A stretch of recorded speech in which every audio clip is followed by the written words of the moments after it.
breaking the wall of brain tumor vaccines. How innovative therapies are transforming brain cancer care. Michael Platten, German Cancer Research Center. On November 9th, 1989, I was in my final year of high school. The news instigated a feeling that anything is possible now, which certainly had an impact on my career choices.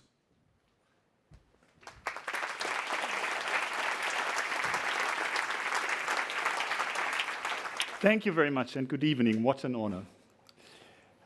This is an MRI brain scan of a patient whom I took care of with a glioma.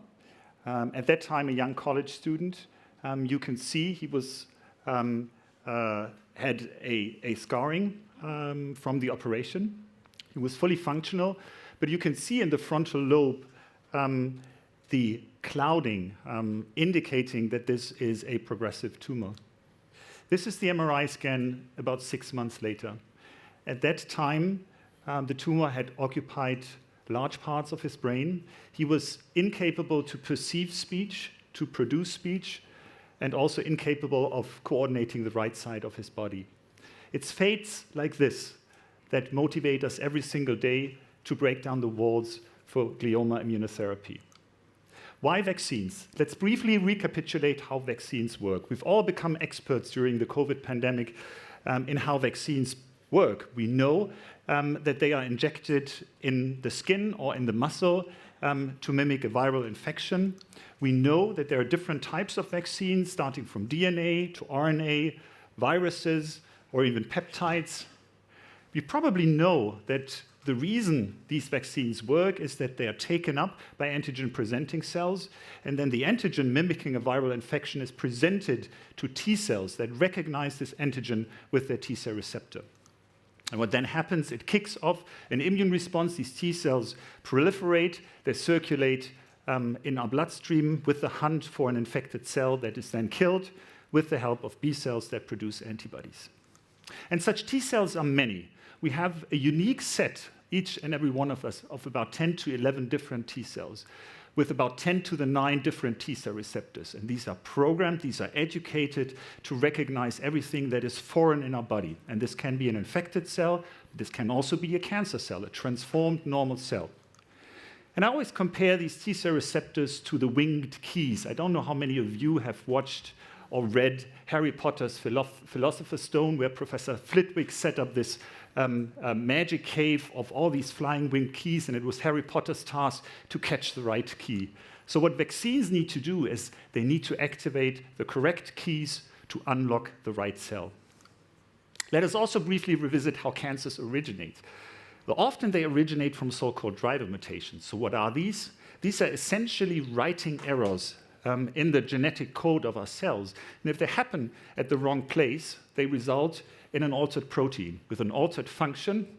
And if things go worse, this will set off a cascade of cell transformation and then ultimately growth of cancer.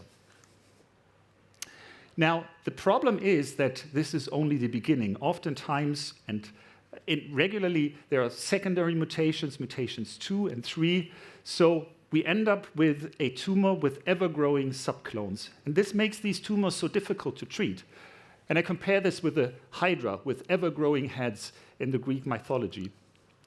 And the conventional treatments that we're having essentially equip Heracles only with a sword to chop off one head, and then other clones will regrow. So why is it relevant for gliomas? We have made use of a driver mutation. It's a mutation in the gene for isocitrate dehydrogenase type 1 and results in a single amino acid exchange at position 132 from arginine to histidine. So therefore, IDH1R132H. And this is a mutation that, although several mutations will develop after that, will remain in every cell. So what we're hoping to do is equip Heracles with the means to target this driver mutation and therefore target the neck of the hydra instead of chopping up heads. So we set the goal to alert the immune system to this driver mutation. So we hypothesized that this altered protein will be presented to the outside, to the immune system, and therefore will be visible to T cells that specifically recognize this altered protein and this mutation, and therefore create an immune response that then ultimately will result in killing of a cancer cell. And then we reasoned, if we can do this, maybe we can create a vaccine with a peptide mimicking this mutation. So these are two essential results of the work we've done in the past 15 years that convinced me that this is the right path forward. On the right-hand side, you're seeing an assay that we developed that helps us visualize that indeed in a tumor tissue, cancer cells that are highlighted in blue, the nucleus, present the antigen, the mutated protein, to the outside. And this is highlighted in the red dots. And on the right-hand side, you see an analysis of blood from a patient with such an IDH mutant tumors. And you can see the red bar indicates that only the stimulation with the mutated protein led to an activation of T cells, but not with the normal version. So this convinced me the immune system is somehow recognizing this type of tumor. So on this one slide, it's 15 years of research, of developing preclinical studies, doing the animal work, of meeting with our colleagues in Tübingen to do a drug development, manufacture a peptide vaccine, and then running a first-in-human phase 1 clinical trial. You're seeing up here the cohort of 33 patients whom we vaccinated. And the first goal was met, namely the vast majority of those patients mounted a specific immune response. You can see this in the green and red colored cubes along the different time points of vaccinations that they mounted a specific immune response. We also look at survival of these patients, and you can see in this graph that the patients who mounted an immune response had a far better survival than the ones in blue that did not mount an immune response. So this was encouraging. We now have followed up this cohort for 6 years, and half of the patient population remained without progression, and 83% of the patient population are still alive. So this is very encouraging. And the next step is in drug development to do a randomized phase 2 clinical trial, which we're currently hoping to get public funding for, where we then can compare the effect of the vaccine to a sham treatment. But there's more.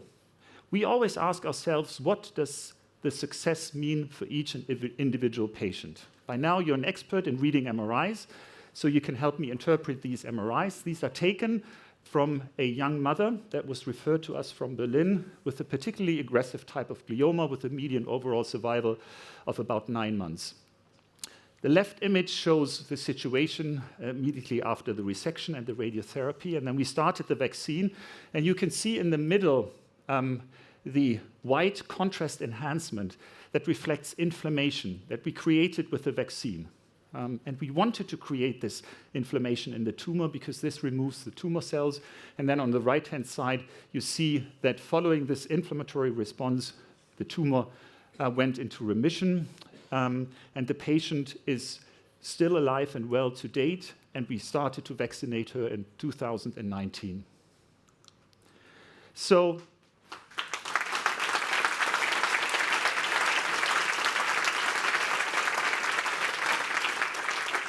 what does it mean for us? We put the patient in the center of our research, starting with early clinical trials, trying to understand how the immune system responds to our treatments, and then performing research to further develop and optimize the treatments that we're doing. So other than taking it just from bench to bedside, we're aiming at an iterative cycle of drug development and treatment optimization. So what are we trying to answer? Trying to answer, why does it work when it works really well, as in this patient whom I presented to you?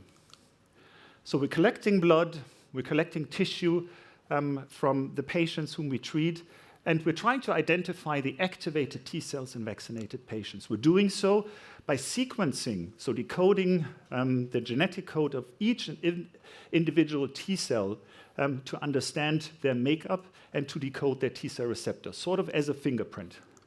And then we do assays to identify whether these T cell receptors that we've identified are truly active and truly recognizing the cancer cells and the epitope that we vaccinated patients with. So again, we're trying to find the correct key to the lock.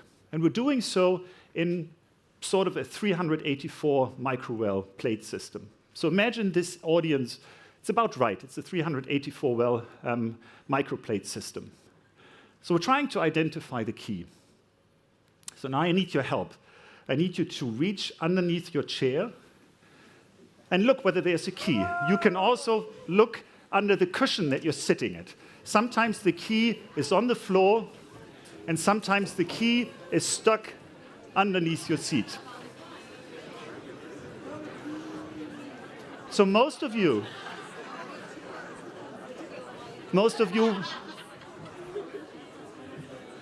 will have picked up a key like this. But there should be one person in the room who has a red key. And now I would like to identify the person who has a red key underneath the seat and would be able to show it to me so we can identify this particular red key. So there it is.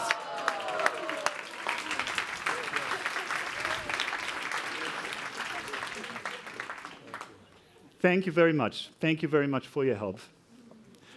So why is it important to have this red key? So we're aiming at breaking down the next wall of treatment. So rather than sending in the coach, so giving a vaccine to patients, we want to send in the squad. If we can identify the key, what we can do is produce so-called T-cell receptor engineered T cells. How does it work?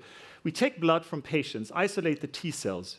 We genetically modify patient endogenous T cells to express this key on the surface. Then we expand these T cells. So essentially, outside the body, we have a massive expansion of this specific key, which we can then give back to the patient. So of course, it would not be possible to do each and every time for each and every patient this type of experiment that we're doing. I cannot call each and every one of you in my lab and perform the same task of searching for the right key. And as always in life, we have tried to replace all of you with AI. So the way we're trying to do this is to identify the right key just based on sequencing. So this is what we're doing. We don't need to do the functional testing, but we can identify reactivity and non-reactivity just based on sequencing. And we have even put this algorithm on a website, which is called predicttcr.com, so that researchers can plug in their data sets. And if you have a single-cell sequencing, VDJ and RNA sequencing data set sitting around that you'd be interested to identify the key, you're very welcome to visit this website. So what are we trying to do? We founded a company called T-Cell Tech that has set the goal to develop a universal, personalized adoptive cell therapy against cancer, including brain cancer. And with that, we're hoping to break down the next wall to brain tumor immunotherapy. And with that, I would like to thank fantastic research site that we're having here, research organizations and foundations that fund our research, all the patients and relatives that contribute to our research, and first and foremost, a fantastic team of scientists, physician scientists that help us to break down the walls of brain tumor immunotherapy each and every day. Thank you very much.